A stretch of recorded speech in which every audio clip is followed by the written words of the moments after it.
এই গণেশ হলো সালুর বয়ফ্রেন্ড।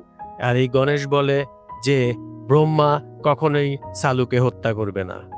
সালু হলো এমন মেয়ে যে কিনা শুধুমাত্র শারীরিক আনন্দ উপভোগ করতে চায়। আসলে সে পুরোই একজন হাইপার সেক্সুয়াল ডিসঅর্ডার পেশেন্ট। অপরদিকে আমরা দেখতে পাই সালুর একটি ভিডিও মিডিয়ায় লিক হয়ে যায়, যেখানে দেখানো হয় সালুকে আগে যেখানে কিডন্যাপ করা হয়েছিল, মানে ব্রহ্মা যেখানে ধরা পড়েছিল, সেখানেই সালুকে আবার কিডন্যাপ করে নিয়ে গিয়ে। এই কথা শুনে অর্জুন সাথে সাথে সেই জায়গায় চলে আসে, আর শুরু হয়ে যায় অর্জুন এবং ব্রহ্মার মধ্যে ভয়ানক এক ফাইট।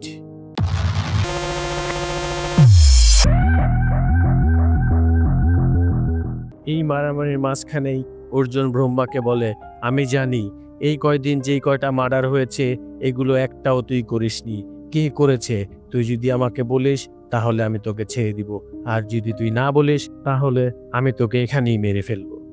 এই সমস্ত কথা শুনে ব্রহ্মা সেখানে হাসতে থাকে, আর ঠিক সে সময় বাকি পুলিশ অফিসাররা চলে আসে, আর অর্জুনকে বাঁচানোর জন্য ব্রহ্মাকে সেখানেই গুলি করে মেরে ফেলে। ব্রহ্মার সেখানে মৃত্যু হলে পুলিশ অফিসাররা শান্তির একটি নিঃশ্বাস ফেলে, যে আপদ বিদায় হলো। কিন্তু অর্জুন এখনো শান্ত হচ্ছিল না, কারণ অর্জুন জানে এই খুনগুলা ব্রহ্মা করেনি, করেছে অন্য কেউ, তারই প্যাটার্ন ফলো করে। তাই অর্জুন বাড়ি ফিরে সে পুরনো ফাইলগুলো আবার খুলে দেখতে থাকে যে আসলে এই খুনগুলা কে করছে। তাকে অর্জুনকে ধরতেই হবে, কারণ বর্তমানে সে শুধুমাত্র অর্জুনকেই ফলো করছে, অর্জুনকে মারার জন্য, অর্জুনের ফ্যামিলি ক্ষতি করার জন্য।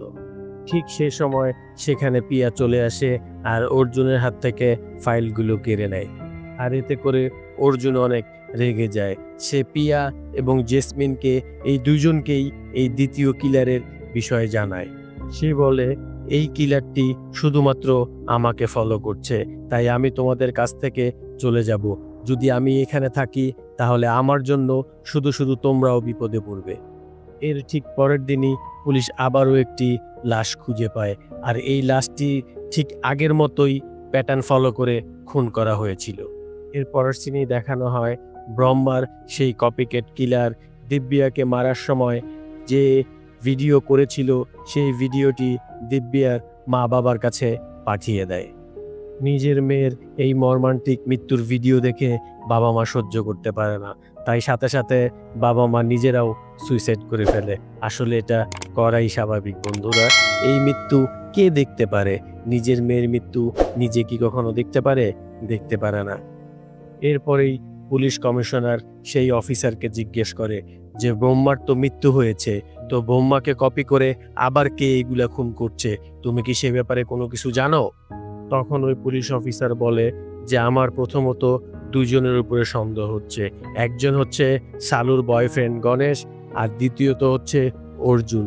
আর এই কথা শোনার সাথে সাথে পুলিশ কমিশনার অনেক ক্ষেপে যায়। এরপরে পুলিশ অফিসার আরও বলে যে অর্জুন নিজেকে ভগবান মনে করে, সে আসলে কোনো আইনের তোয়াক্কা করে না, সে নিজেই অপরাধীদের শাস্তি দেয়। এই কথা শোনার পরেও পুলিশ কমিশনার এই কথাও ইগনোর করে, আর ওই পুলিশ অফিসারকে বলে যে তুমি যেভাবেই হোক দ্বিতীয় কিলারকে খুঁজে বের করো। অপরদিকে অর্জুনও তার নিজের মতো করে সেই মার্ডার কেসের ইনভেস্টিগেশন করতে থাকে। সে জেলের মধ্যে ইনভেস্টিগেশন করতে গিয়ে জানতে পারে যে জেলের মধ্যে কয়েদিদের সাথে দেখা করার জন্য চার্চ থেকে একজন ফাদার আসতো, আর মাঝে মাঝে ওই ফাদারের সাথে তার একজন অ্যাসিস্ট্যান্টও আসতো। সাথে সাথে অর্জুন সেই ফাদার ও তার অ্যাসিস্ট্যান্টের সাথে দেখা করার জন্য চার্চে চলে আসে। তবে সে ফাদারের অ্যাসিস্ট্যান্টকে দেখে কিছুটা অবাক হয়ে যায়, কারণ ওই অ্যাসিস্ট্যান্ট বাবু নামের একজন ক্রিমিনাল, আর কিছুদিন আগেই অর্জুন একে সাইকো কিলার ভেবে বন্দি করেছিল। আর অর্জুনের চোখে এই বাবু হলো দ্বিতীয় কিলার, তাই আনঅফিসিয়ালি অর্জুন সেই চার্চ থেকেই বাবুকে একটি গাড়িতে করে একটি নির্জন জায়গায় নিয়ে আসে। অর্জুন যখন বাবুর মুখ থেকে সত্যি কথা বের করার জন্য তার উপরে টর্চার করতেছিল, তখনই আমরা দেখতে পারি সেই দুই অফিসার ওই জায়গায় চলে আসে। পুলিশ অফিসারদের দেখার সাথে সাথে বাবু কান্নার নাটক করে এবং চিল্লিয়ে চিল্লিয়ে বলে শালু নামের ওই মেয়েটিকে এই অর্জুনই খুন করেছে, আর এখন তার দায় আমার উপরে দেবার জন্য চেষ্টা করতেছে। সে আরো বলে, গণেশের কথায় ওই দিন শালুকে কিছু ছবি দেওয়ার জন্য আমি তার বাড়িতে গিয়েছিলাম, আর তখনই আমি লক্ষ্য করি অর্জুন শালুকে কিডন্যাপ করে নিয়ে যাচ্ছে। অর্জুনও সে কথা স্বীকার করে যে হ্যাঁ, আমি শালুকে কিডন্যাপ করে তার একটি ভিডিও বানিয়ে মিডিয়াতে ভাইরাল করেছিলাম, কারণ এই দ্বিতীয় কিলারকে ধরার জন্য ব্রহ্মাকে গ্রেফতার করা খুব জরুরি দরকার ছিল। অর্জুন বারবার কমিশনারকে বলতে থাকে যে দ্বিতীয় কিলারই হলো এই বাবু, কিন্তু বাবু এমনভাবে কান্নার নাটক করতে থাকে যে সম্পূর্ণ খুন অর্জুনই করেছে, সে আসলে নির্দোষ। অপরদিকে আমরা দেখতে পারি চার্জের সেই ফাদার সমস্ত মিডিয়াদেরকে নিয়ে সেই বাড়ির সামনে চলে আসে, আর সাথে সাথেই সেই ব্যাপারটা পুরো সোশ্যাল মিডিয়ায় ভাইরাল হয়ে যায়, যার কারণে বাধ্য হয়ে কমিশনার সেই ক্রিমিনাল বাবুকে ছেড়ে দেয়। অপরদিকে আমরা দেখতে পারি গণেশ হসপিটাল থেকে শালুকে কিডন্যাপ করে তার বাড়িতে নিয়ে আসে এবং বারবার বোঝানোর চেষ্টা করে যে বাবুই হলো সেই দ্বিতীয় কিলার, কিন্তু শালু কোনোভাবেই মানতে রাজি না, আর তর্কাতর্কির মধ্যে দুজনের মধ্যে ধস্তাধস্তি শুরু হয়ে যায়। নিজের অজান্তেই শালু গণেশকে মার্ডার করে ফেলে, আর ঠিক সে সময় বাড়ির কলিং বেলটা বেজে ওঠে। শালু গেট খোলা মাত্রই দেখতে পায় যে তার বাড়ির বাইরে বাবু দাঁড়িয়ে আছে। অপরদিকেই সিন শিফট হলে আমরা দেখতে পারি অর্জুনের মনে পড়ে যায় যে দিব্যার বার্থডে পার্টিতে বাবুকে সে ছবি তুলতে দেখেছে। অর্জুন সাথে সাথে বাবুর ফটো স্টুডিওতে চলে আসে। এই স্টুডিওর পিছনের দিকে একটা রুমে অর্জুন বাবুর একটি কম্পিউটার দেখতে পায়। সেই কম্পিউটারটা ওপেন করতেই অর্জুন দেখতে পায় যে এতদিন বাবু যেই সব মেয়েদের হত্যা করেছে সেই সব মেয়ের ছবি এবং পুরো ডিটেলস এইখানে রাখা আছে। আর ঠিক সে সময় সেখানে বাবু চলে আসে। বাবু প্রথমে তো অর্জুনকে দেখে ভয় পাওয়ার নাটক করতে থাকে, কিন্তু না, শয়তান তো শয়তানি, সে অর্জুনের সাথে মারামারি শুরু করে দেয়। মারামারির এক পর্যায়ে বাবু অর্জুনকে একটি রুমে বন্ধ করে দেয়, আর সেখানে যত কম্পিউটার ছিল সেই কম্পিউটারগুলো সব ভেঙে চুরমার করে ফেলে, যাতে করে সব এভিডেন্স নষ্ট হয়ে যায়। আর এরপরে বাবু নিজে থেকেই হাসতে হাসতে সমস্ত সত্যি কথা বলতে শুরু করে। ফাদার যখন জেলখানায় সমস্ত কয়েদিদের সাথে দেখা করতে আসতো, তখন আমি ফাদারকে কেঁদে কেঁদে বলতাম অর্জুন বিনা দোষেই আমাকে এই কেসে ফাঁসিয়ে দিয়েছে। আমার সব কথা শুনে ফাদার নিজে থেকেই আমার জামিন করিয়ে দেয়, আর আমি বের হওয়ার আগে ব্রহ্মার সাথে দেখা করতে যাই। বাবু তখন ব্রহ্মাকে বলে যে ফ্যাক্টরির ভিতরে আমি তোমাকে একটি মেয়েকে মার্ডার করতে দেখেছি, তুমি মেয়েটিকে মেরে তার চোখ উপড়ে নিয়েছিলে, সেই সময় পুলিশ চলে আসার কারণে তুমি সেখান থেকে পালিয়ে যাও, আর তোমার বদলে আমি ধরা পড়ে যাই। পুলিশ অফিসাররা আমার উপরে অনেক টর্চার করতে থাকে, কিন্তু আমি কোনোভাবেই তোমার নাম বলিনি। তখন ব্রহ্মা বলে তুমি আমার নাম বলনি কেন সেটা আমি জানি, কারণ তোমার চোখে আমি ঠিক আমার কপি দেখতে পাচ্ছি, কারণ তুমি আমার মতোই হতে চাও। ব্রহ্মা তখন বাবুকে আস্তে আস্তে বলতে থাকে যে একজন মানুষকে ধীরে ধীরে কষ্ট দিয়ে মারার মধ্যে যে আনন্দ আছে সেই আনন্দ আর কোনো কিছুর মধ্যে নেই। ঠিক এর কিছুদিন পরেই বাবুর সাহায্যে ব্রহ্মা জেল থেকে পালায়।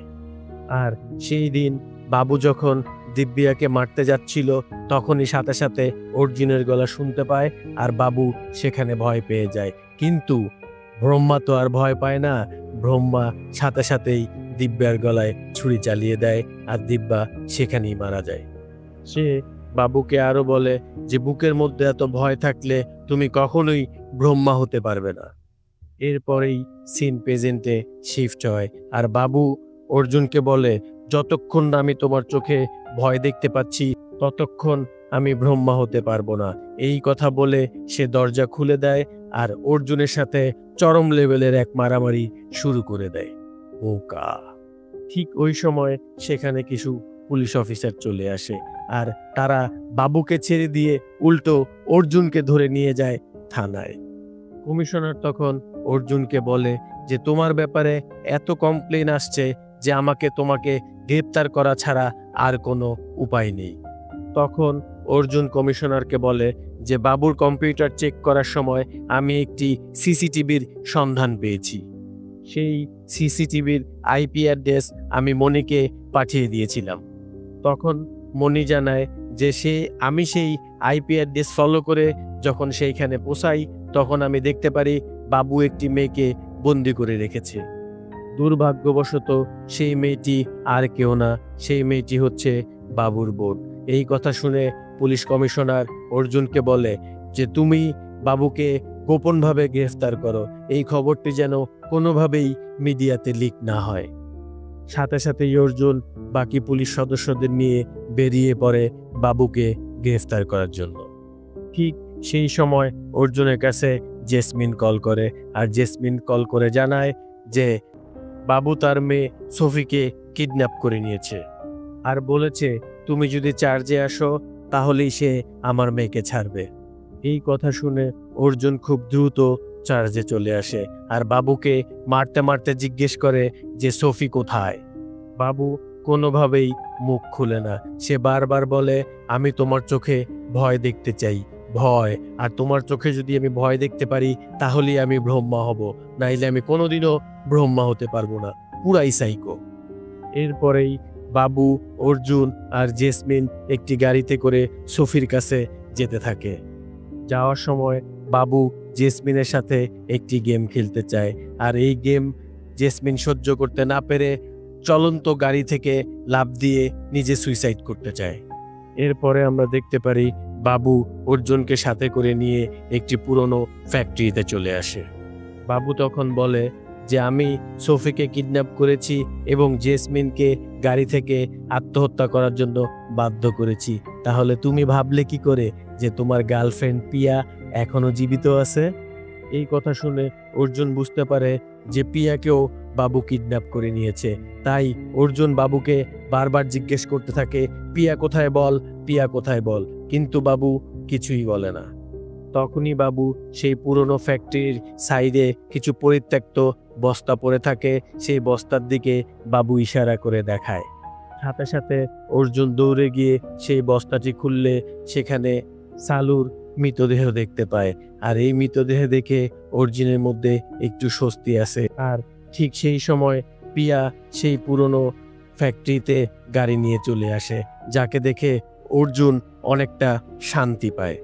কিন্তু তারা এখনো জানতে পারেনি যে সফি কোথায়, আর এই কারণে তারা দুজনে মিলে সেই পুরনো ফ্যাক্টরির ভিতরে প্রবেশ করে আর ওইখানে সফির গলায় ছুরি ধরে বাবু তাদের সামনে আসে। বাবু তখন অর্জুনকে বলে যে এদের দুইজনের মধ্যে থেকে যে কোনো একজনকে তুমি বাঁচাতে পারবে, হয় সফিকে বাঁচাও না হয় পিয়াকে। কিন্তু অর্জুন তার পিছনে কোমরে গুজিয়ে রাখা এক ধারালো অস্ত্র বের করে সাথে সাথে বাবুর দিকে ছুঁড়ে মারে আর সেই অস্ত্রটি সোজা গিয়ে বাবুর চোখের মধ্যে লাগে আর সেখানেই বাবুর খেল খতম। অর্জুন পিয়া এবং সফিকে দুজনকেই সেখান থেকে বাঁচিয়ে নেয়। এরপরেই সিন শিফট হয় হসপিটালে আর আমরা সেখানে দেখতে পারি পিয়া সেখানে অসুস্থ অবস্থায় বেডে শুয়ে আছে, তার গলায় একটি আঘাতের চিহ্ন। আর এখানেই পিয়া ভালোবাসা অর্জুন একসেপ্ট করে নেয়, নায়ক নায়িকার একটা মিল হয়। অপরদিকে আমরা দেখতে পারি সেই হসপিটালে বাবু একটা বেডে শুয়ে আছে, সে এখনো মরেনি, তার এক চোখ অন্ধ হয়ে গিয়েছে আর টিভিতে তার মৃত্যুর নিউজ চলতেছে। এইটা দেখে তো বাবু পুরাই শক। আর সেই সময় রুমের মধ্যে চলে আসে অর্জুন। অর্জুনকে দেখে বাবু তো ভয়ে অনেক চিল্লাচিল্লি শুরু করে দেয়, কারণ সে বুঝতে পেরে গিয়েছে যে এবার তার সাথে কি হবে। আর এরই মধ্যে দিয়ে এই অসাধারণ মুভিটি সমাপ্ত হয়। তো বন্ধুরা, আমার কথাবার্তা কেমন লাগলো সেটা অবশ্যই তোমরা কমেন্ট সেকশনে জানিয়ে দিও। একটি লাইক করে এই মুভিটি দেখার সবাইকে সুযোগ করে দিও। আর সাবস্ক্রাইব করে আমাদের সঙ্গেই থেকো। দেখা হবে পরবর্তীতে নতুন কোনো মুভি নিয়ে, নতুন কোনো ভিডিও নিয়ে। ততক্ষণ পর্যন্ত ভালো থাকো। Tata, bye bye.